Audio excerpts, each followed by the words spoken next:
Y'all really stick around for me? No. Daniel Cormier's coming out here in a few minutes. Stick around for you. We came here for you. That's right. I guess the big question is, do you have your Vegas driver's license renewed yet? I mean, now that you're setting up residency here once again. 14 days at the Residence Inn, baby. If anybody needs to find me, room 327. No, I lived here for 5 years, and I beg my wife to move back every other week. So hopefully it's in the not too distant future that I am a Nevada resident once again. I dig it. Hey, listen, I think people like to hear the behind-the-scenes stuff, right? I mean, this is the UFC machine that puts on fights every single week, but this one feels bigger. What is it different for you guys? I mean, are you guys having to do something different, or is it just you just say, I'm just showing up, it's another paycheck, it's another job assignment? Oh, it's different. You should see my television format, and the sponsorship inventory is absolutely obnoxious. But no, this sport is better when Conor McGregor is in it. And if Kamaru Usman or another champion is headlining pay-per-view, maybe I do 5 or 7 media hits during the week. I've had over 3 dozen requests because Conor McGregor is headlining. It was like that when Ronda Rousey was here as well. But I'm just excited, man. I'm jumping out of my skin. And as I've told you guys in the past, for me, it's not so much about Conor and Dustin, especially on the eve of a pay-per-view. It's about Allen, Amadovsky, and everybody on down. So I'm in a back-to-back situation. I got 56 athletes in 2 weeks, and doing my best to learn them all as best I can. Obviously, all the attention's on the main event, despite all the names that you mentioned there. You'll do a great job of telling the story. You always do. But I'm curious. We know you're a waging enthusiast as well. You like to put bets down. You certainly won't be betting on it. But when you break it down, because I know you analyze matchups, what things stood out to you? I think everybody's trying to figure out what do we need to be looking at to break this thing down. I'm not asking you, of course, to make a pick, but what aspects of the fight itself stood out to you to start breaking down? So if you bet on, looks like my mic went out. So if you bet on Dustin Poirier in January, he was. Let me get a bit of probably should save the voice a little bit. Thank you. If you bet on Dustin Poirier in January, you were getting plus 250, right? If you bet on Dustin now, you're getting minus 130. Why, right? A lot of that has to do with the result that we had in January. One thing that I've looked a lot at, though, is that was anything but a normalized fight atmosphere. Certainly much has been made of Conor McGregor's children being there.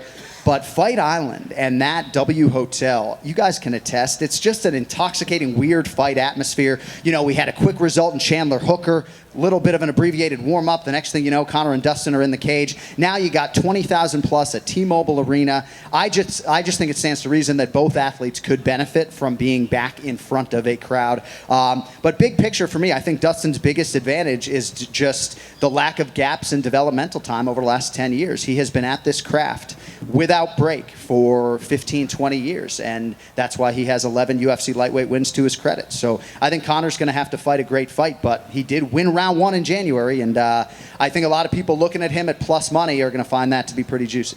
You do a great job of kind of looking at things in big picture scenarios and that sort of thing. Conor McGregor as an athlete, as a star, as a focal point, where do you put him all time in terms of just athletes in general, I think? Well, I mean, you go sport by sport. I mean, Roger Federer is a favorite of mine, so any top 5 of mine is certainly going to include RF. But Conor's right there. There's no doubt about it. And I think we do lose sight of his ultimate desire to be a mixed martial arts athlete. Like, he's going to cash the check on Sunday, obviously, but he is here to build upon his MMA legacy. And although we can't take away from him the fact that he is the first simultaneous 2-division champ in UFC history, he feels like there's a lot more work to do. You know, the facts are that he has 1 win at 155 pounds in the UFC, and that's a narrative that he wants to change. He's back here for signature wins. He's back here to add to his MMA legacy, and I think we should all appreciate that part of things because he doesn't have to fight. That's awesome. Last thing for me, like I said, obviously all the attention's on the main event, but I know you research every fight, you're ready. What's one fight that's not getting the love it should be, one that stands out to you that you're like, people should be paying attention to this fight? Well, I'm curious what Ilia Topuria, the undefeated fighter, can do with this Ryan Hall challenge. It's really as unique a grappling challenge as we have in the UFC right now, and shout out to my podcast partner, Ken Flo, who's going to be in Ryan Hall's corner. So I'm excited to see how Ken Flo fits out that Venom fight kit this weekend. But that fight jumps off the card for me, and I'm certainly not the first to highlight Carlos Condit and Max Griffin in the featured prelim. Max Griffin's current form is very good, but you can say the same about Condit, who really seems to have regained his momentum. So, I mean, Conor's at the top of the bill. It's an embarrassment of riches all the way down, my man. Thank you. John, over here. Hey, man. I don't know if I know you're a storyline guy and a betting guy, but fellow New Englander Chris Montigno plus 525, Sean O'Malley like minus 40 last I heard. Have you gotten to meet Chris and hear his story at all? Yes, I have gotten to meet Chris. I got to listen to some local radio he did back in Fall River, Massachusetts before I came out here. And I was with Jorge Masvidal doing some stuff earlier this week. And Gamebred sort of has this blind philosophy that there shouldn't be anything that constitutes a 10-to-1 favorite in mixed martial arts. That nobody should be minus 1,000 or higher just by nature of a fight, and that anything can and does happen all the time. It's the theater of the unpredictable. All I'll tell you about Moutinho from my interactions with him is that he is totally unfazed by the opponent, by the atmosphere, by the environment of this UFC debut. This is a guy that has put in a decade plus of work. He's traveled to gyms all around the world. Will he be fazed when he makes that walk? I don't know. But at least right now, he is mentally sound, and I don't think he's going to be intimidated by the setting. Skill for skill, he would appear to be up against it. And you mentioned the Ryan Hall-Ilya Tapora fight. You called it the Ryan Hall puzzle. He hasn't lost yet in the UFC. I don't think he's really broke like a sweat in this fight. He's plus 195. Ilya's the favorite right now. I think he's minus 250. Are you surprised at the favorite and the betting odds in that fight? I think it's a little bit wider than I would have expected, my man. I will say, though, that odds makers in Las Vegas have long respected undefeated fighters, and maybe too much so. But I think for a lot of people, they see that O in Topuria's loss column, and they kind of overrate that. But you're right. Ryan Hall's been perfect in the UFC. I was even going back and watching film of him losing on The Ultimate Fighter just to find some film against Saul Rogers. Like, how do you actually beat this guy? So it's a compelling matchup. You know, Topuria is obviously a Brazilian Jiu-Jitsu black belt, but I think he would be wise to disengage on that front, you know. Thanks. John, to your right over here. You know, we talk about these atmospheres and these big fights, the fighters, and how it might affect them going against them or being in these atmospheres. But for you as a commentator, is it harder depending on, you know, what the fight is, who the fighters are in the atmosphere? Does that affect you at all? It doesn't necessarily affect me on fight night, but tonight is going to be an absolute bear. I'm going to leave you guys, go back to my hotel room, pound some keys for a little bit. Then we got a 2-hour UFC live on ESPN. So I probably won't get back to my room until 7, 8 tonight when I'll really dig into some of the television formatics. So it's a long day. My Fridays before pay-per-views are about 18 hours. Pay-per-views are a different beast than the fight night, and then a Conor McGregor headline pay-per-view takes it up another notch. But at least at this point, you know, I'm coming up on 10 years with the UFC in October. This is the devil I know, so I'm just trying to sort of lean into that part of it. Yeah, well, congrats on that, sir. Thank you. And, if you could pick one fighter of all time that you've never commentated their fight of, who would you pick? Nick Diaz, without question. And I got a 209 tattoo to prove it. I did call Nick Diaz Carlos Condit for a movie theater in 3D at UFC 143, but I have never actually called a Nick Diaz fight. So that would be the name. Georges St-Pierre was the answer for a long time, but he did come back and fight Michael Bisping, and thankfully had that opportunity. But hopefully later this year I might get the chance with Nick, so we'll see. Looking like it. Thank you, sir. Thank you. John, over here. Hey, man. Obviously, yesterday the atmosphere was crazy as we kind of saw the old Conor McGregor trash talking, you know, ready to fight at a presser. But over the years, as you've seen Conor gain such a rabid fan base, how has it evolved into having such loyal supporters that whoever's on the other side of the octagon is getting heavily booed?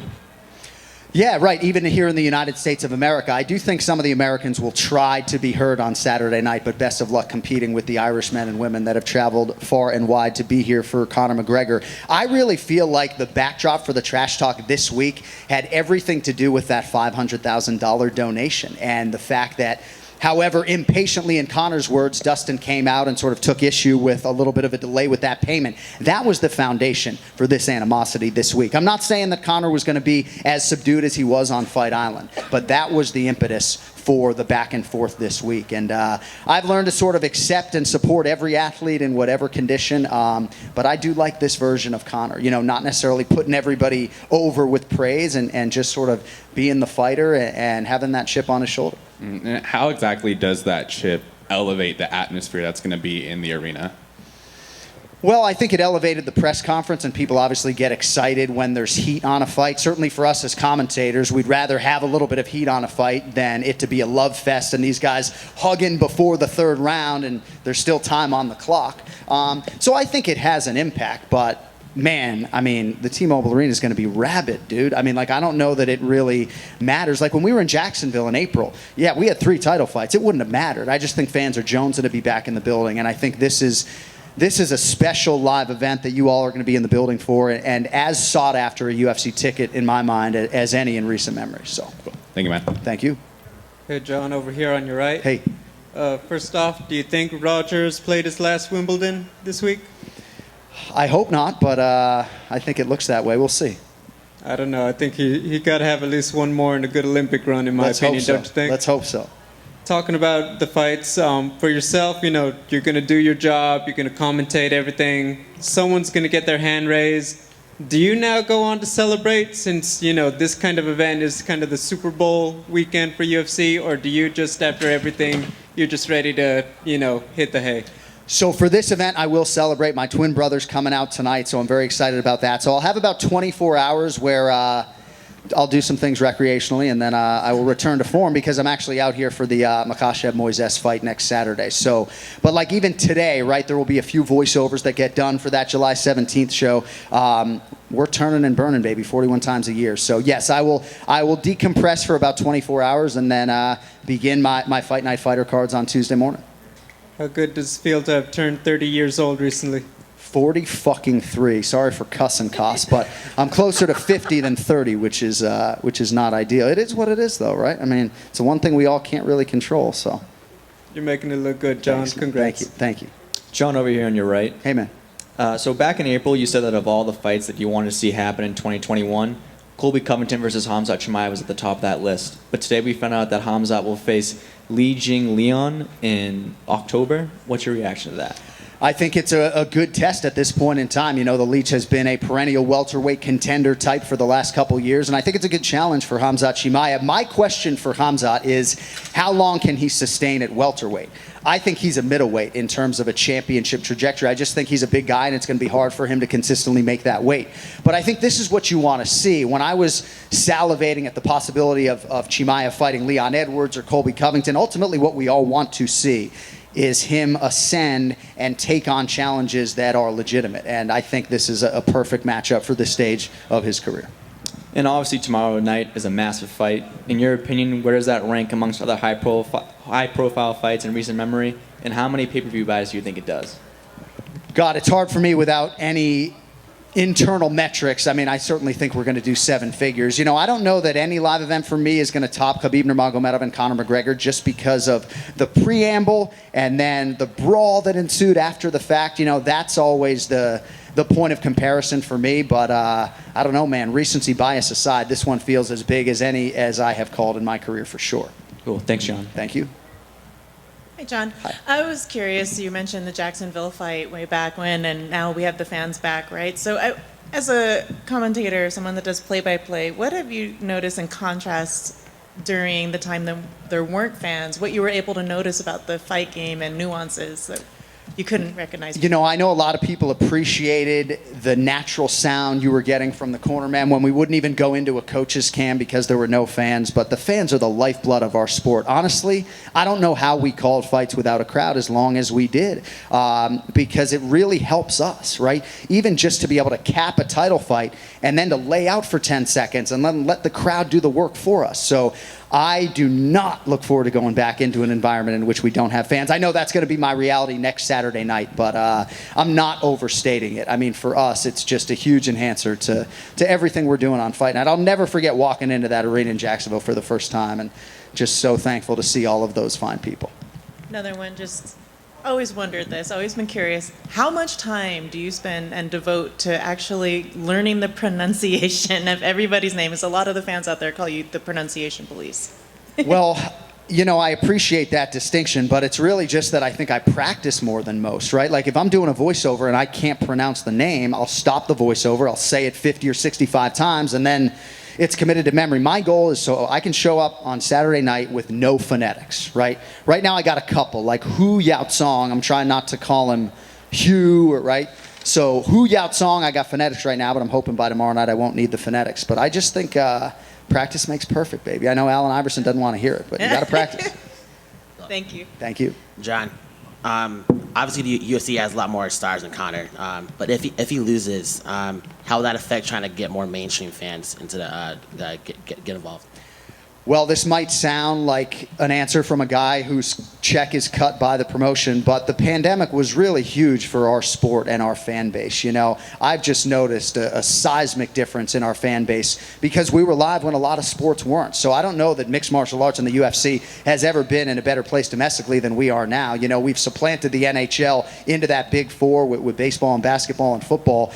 And I still believe if Conor McGregor loses this fight and falls to 1-3 at 155 pounds, it stands to reason that he does the Diaz trilogy in December, and we're all back here talking about the magnitude of the event. So you certainly can't have a prolonged losing streak and maintain the ultimate relevance, but I think Conor McGregor's star power is such that he can handle a loss or two more and still be able to be the crossover star that he is. Thanks. John, way back here. Mentioned the birthday and the fact that you've been actually covering this game for a long time. The fight game has evolved, but also the way that the fight game has been covered in the media has evolved too. What do you make about how UFC and MMA is covered now as opposed to when you first started? It's a good question. You know, I came here from ESPN in 2011. We didn't even have a pronunciation guide, right? And obviously we had far fewer media members covering this sport. For a guy like me, as I get ready to call these fights, just think about all the wealth of information now that is at my fingertips on the internet that wasn't there when I was getting ready to call my first fight in 2011. So I just think overall the sport is in a much better place, and there are just a lot of qualified credentialed journalists that are now attaching themselves to this sport, not unlike the way I did 10 years ago. So it's great for me, man. The preparation and my process has certainly, it's still arduous, but it's gotten a lot easier because of people like you. Good. Hey, John, one in the back. To what extent do you think that Conor's performance yesterday was calculated versus emotional, and to what end, if so? You know, I think he doesn't mind leaning into the emotion, but I do think his general disposition, that part of it was calculated. You know, he was going to go out there with that proverbial chip on his shoulder. He was going to be a dick if he needed to be. So I think that part of it was calculated. But what I love about Conor McGregor is that largely the trash talk is not rehearsed or pre-scripted, right? Like when I'm capping a fight, I don't think about what I'm going to say. And I think Conor very much subscribes to that theory, and that's why by and large, his trash talk has resonated with a lot of people because it's organic and it's not pre-thought. So, you know, I know some suggested maybe it wasn't his banner performance. I was sitting in my room. I was wildly entertained the whole time. So, I don't know, man. I'm excited. Well, right, but that's sort of the interesting idea about the sort of functionality of it, right? Like, do you think it was an attempt to get into Dustin's head? Because, like, if so, right, like, once you lose that intimidation factor, once, you know, someone admits and tells you that trash talk got in their head and then they knock you out, like, how do you gain that back? Is that even possible? I do think that visual and that reality of what happened in January is fresh in Conor McGregor's mind, but I think he's talking the way he is and the bravado is there. He's doing that for himself. I think if he understands Dustin Poirier the way we all do, he acutely knows that you're not going to be able to occupy headspace with Dustin the way you were in 2014. He's just too mentally tough. He doesn't care about the peripheral stuff that he cared about even 2 or 3 fights ago. You know, before Dustin fought Dan Hooker, he was liking my shit on Instagram. He's nowhere to be found now, you know? So his mentality has changed to a point where I think Dustin's mind is impenetrable, and I don't know. We'll talk to both guys after the fight, but I think that's where I'm at right now. Thanks, John. Thank you. Thanks, John. Thank you, guys.